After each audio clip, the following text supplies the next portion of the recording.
Welcome back, everybody, to Logic Nation. Matt, your host here. It's June 23rd. I got attorney Benton Ross Watson, attorney extraordinaire. Ross, it's a pleasure. So I always have a great time with you.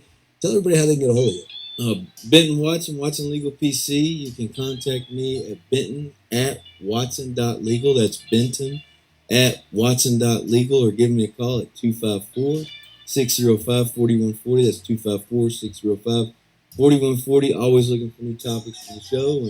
And I'll tell you what, talking about topics, if you go to aaronsgunshop.com and go to the YouTube channel, you will see a ton of videos. A lot of them with Ross and I discussing all sorts of penal code. And, you read a penal code. Civil rights, everything. You read the penal code and it's legalese. You go, huh?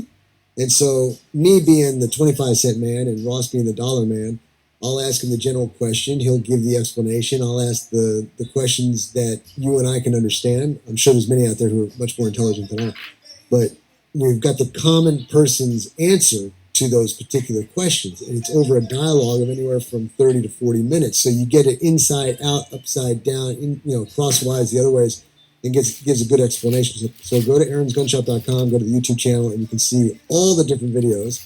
And so, but we're here now, we're reiterating, and Ross, during the break we had... Some of you're not convinced. Some of you listening to may be like, man, and like me, a year ago, where you're thinking, oh, they're talking about dog bites. Oh, when does that happen? Like, this doesn't apply to me. Well, I'm just going to say that almost half of Texas households have dogs. Okay, almost half. And last year, 1/3. This is huge. Okay, this just came out in the 1st of 2020. 1/3 of all homeowner liability claims paid out were for dog bites. And I'm not arguing that. That's insane. But I wanted to ask you a question: is what percentage of that 1/3 is due to a criminal activity? Well, it may not be, but we're talking about negligence here. This applies to these people. Everybody listen, you got a dog. I told Rick, a dog's a personal injury lawyer. I told him that he's going to represent me. My girlfriend just bought a dog. I'm going to go let it bite me because the average claim that was paid out in 2018, the average was $39,000.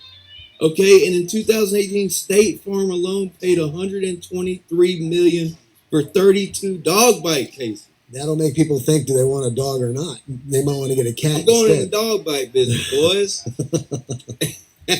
So if you got a dog in your house, you need to think about maintaining that dog properly, ensuring it doesn't do what it's not supposed to do. Because if it does do what it's not supposed to do, you're going to be out on an average $40,000. And talking about insuring, so now we talk about actually getting a dog to protect the property in the home and getting it for that specific purpose. And so the code, you can be criminally responsible, and so can your dog. They can give him the chamber. Okay, if he doesn't act right and he's a dangerous dog, okay, gas him. Huh? Yeah, that's right. And so that's up to your local, animal authority on the matter. But what is a dangerous dog versus just a dog that is loyal to the family and protects it? Well, if it's a dangerous dog, it goes into what we just said. It had those dangerous propensities, right? Well, how do we know that it had those? Because of something that it did. And there's specific code sections on this, which you guys can find in the Texas Health and Safety Code, but we're going to look at, was there an unprovoked attack that caused bodily injury in a place that was not within an enclosure, and that enclosure was reasonably certain to contain the dog? In other words, you have a junkyard, and it's a 8-foot high fence, and it's locked down tight, and you got steel barriers under it so the dog can't get out. Okay, that's a secure enclosure that we don't expect the dog to get out of. Okay, if there was bodily injury caused outside of that enclosure one time, that sets you off to have knowledge that that's a dangerous dog. That's a bad boy. He got out and he attacked somebody. Another way to figure out if they're a dangerous dog is if there was unprovoked acts. Remember, the first one had bodily injury involved, so it's actually not serious bodily injury, just bodily injury. The second one, we're looking at unprovoked acts that were not within an enclosure, reasonably certain to contain the dog, that causes the person to reasonably believe that the dog will attack and cause bodily injury. In other words, you've got knowledge or should know of the dog's dangerous propensities for violence.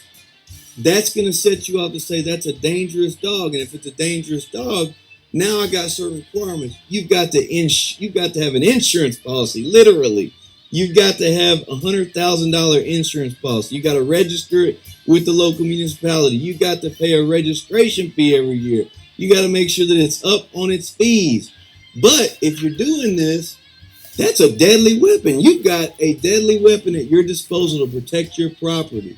Okay, and I was hoping to get Jared Fulton on here, a great buddy of mine who trains canines. So a shout out to Jared, but he will tell you that these things can be a great tool and a great friend, but you got to use them the right way. And that's what we're going to talk about, I think, when we come back. All right, we're going to be taking a break. We'll be back in 3 minutes. Insurance. Ladies and gentlemen, if you want to support the program, I've got the self-defense fund that you can sign up for gun insurance as well. Basically, a turn in your back pocket, and you can use AGS as your promo code that supports the program. And I'll talk about more of that later. But we'll be back in a little bit with Attorney Extraordinary Benton Ross Watson, and we'll continue on the conversation. See you in a minute. 866-89-LIVE.